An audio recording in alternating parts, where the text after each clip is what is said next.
I made $100,559 in the last 30 days and sold out of my products. As you can see here, I ran out of inventory. And in this video, I want to show you exactly how we were able to do that from a bird's eye view to give you some insights into how you can run some better ads and sell out of your products as well. So pretty straightforward here as far as the actual strategy goes, right? So if we go into the ad account for Facebook ads, we were running both Facebook ads and Google ads, and I will show you both. But here is the Facebook ad account, and as you can see here, right, this is May. The time frame that I just showed you is May as well. We spent $11,000 and made $63,000 back at a 5.42 ROAS in just May, and we sold out of all of our products, and we're just waiting to restock to launch them again. And what's interesting right here is if we look at the overall metrics right here, you can see our CPM was pretty cheap at 5.78. This is North America, and this is Europe right here. So super cheap in terms of our CPM, but our click-through rate is nothing crazy right here. Our cost per click is quite good.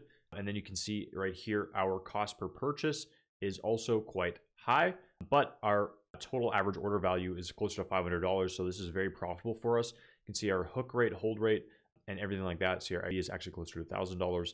And our conversion rate is about 0.55. So none of the metrics are crazy, except given that our product average order value is close to $1,000. Actually, as you can see, it is $1,000 right here. All these numbers combining are giving us that super strong ROAS. But ultimately, it does come down to the ad account and the structure that we're using here.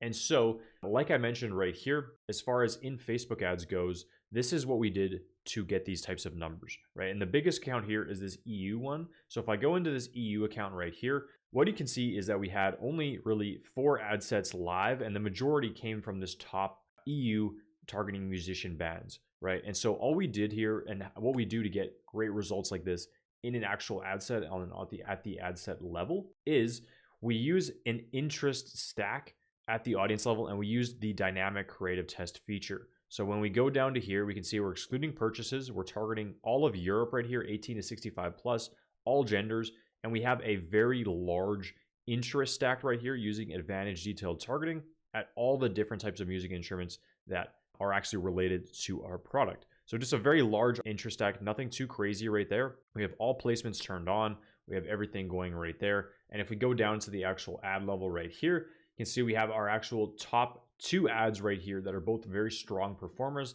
where we have the engagement duplicated on these actual ads. And you can see right here, this is an actual video ad for this product right here. It has all the engagement, and we're using that with the actual product itself, right? So we're taking the post ID, using that ad so that all the engagement stays there with that top performing audience, with the actual ad itself and the copy. And we have a simple benefit driven copy right here, the CTA, and that's doing super well with a video ad. So that's essentially the Facebook ad strategy. So we have a couple of other ones right here where we're testing some DCAs as well and some new ads. And you can see those are performing pretty strong as well. So we're never relying on this one ad set to ultimately perform for us, right? And then if we go into the North America campaign right here, you can see very similar strategy. We test a lot of different audiences right here, but ultimately we're running with the top main ads that we've had performing. And then we have some new tests right here. And as you can see, this new test is performing better than our actual older main ad set right here. So you can see it's a DCA with some new ads right there. And if we go into this, this is actually just broad targeting too. So we literally don't have any audiences targeting Canada, North America, right? And yeah, we're using Advantage Plus audiences right here, and we have all the placements, everything like that. So ultimately, Facebook does come down to effective advertising creative, but this is the media buying strategy that ultimately yielded these results. So let's break down right here the key elements to a winning ad. Okay, so you have a couple of different pieces to it, right? But mainly it is going to be in order of importance, your creative, right, as the most important, right? And then you're going to have your ad copy. So let's go AC, okay, creative, ad copy, and then you are going to have your media buying strategy, right? And again, for the media buying strategy, you can keep it pretty simple, but use DCA, right? So use DCA, stack it with some different assets, and then analyze the DCA by using the DCA analyzing tool to see how to actually, or which creatives are performing the best, which copy is performing the best, right? Same with ad copy right here. What you want to do, write some long form, benefit driven copy, long form, right? Benefit, fit, okay, it's pretty poor. Long form benefit driven copy, that's all you need to do. And then the creative is really where it comes in. And the creative, in this case, it's a unique product, it's an innovative product. The product itself is very good, right? And so in order to make the actual creative work, all that we're doing is we're using static ads with different angles right here. And so the top angles that you want to test are benefit, right? So if we go benefit and fit, and I'll show you examples of each of these in a second, right? You have comparison. Okay, you have testimonial. Okay, testimonial, and then UGC. And I'm going to say actually a pain point as well.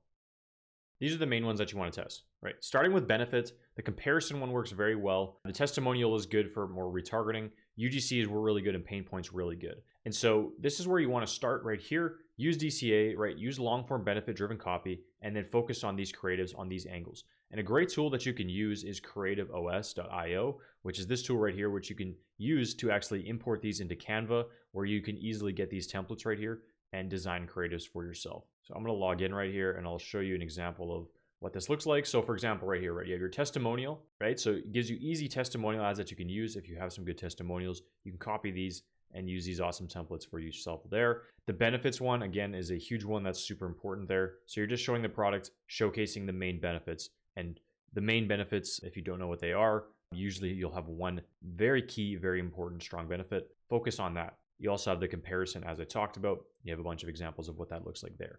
And these are ads that can all do very well, are all great. And so you should be looking to test these ads as well. Okay, so that's the media buying strategy for Facebook. That's how we got that ROAS and sold out of products, right? And on top of that, we also did use Google Ads. Okay, so here is our Google Ads results. We spent 5.18K and we generated 22,000. Now there's going to be probably some attribution overlap here between Facebook and Google Ads. But all we did for this was, as you can see by these campaigns, they're all paused right now, again, because we sold out of product right here. But you can see US and Canada, we had a bottom of funnel search campaign. So again, an AU campaign right here. And then we had an EU search campaign for, again, the same products right there. And you can see this one actually wasn't profitable for us. This one was about a 2x. And then we also had our branded search campaign, which is generating us a very strong return here. And this is just honestly measuring the overall brand lift from our Facebook ads from a lot of our efforts right there. But it's still great to run that branded campaign, even though it's not going to be driving a lot of like the cold traffic right there. So again, that's really the only strategy there. Facebook ads does the majority of the heavy lifting. And yeah, as you can see in the ad account, the results don't lie. You get great results with Facebook ads still, and that's how you do it. So thanks so much. I hope you enjoyed the video. If you're new around the channel, my name is Blake Bauer, and I'm the CEO at a digital ad agency called Jet Ads. We help e-commerce D2C brands grow and scale to 7 and 8 figures with paid advertising on Facebook, Google Ads, TikTok, and more. So if you're interested in that, there's some links in the description to go ahead and check out the website and apply to work with myself and my team. And also definitely subscribe to the channel so you don't miss out on the latest content coming out around D2C brands and growth strategies, growth tips, and how you can leverage ads better to lower your customer acquisition cost, continue to grow and scale to that 7-8 figure plus range. And with that, I hope you got some value from this video. And until the next one, have an amazing rest of your day. Peace.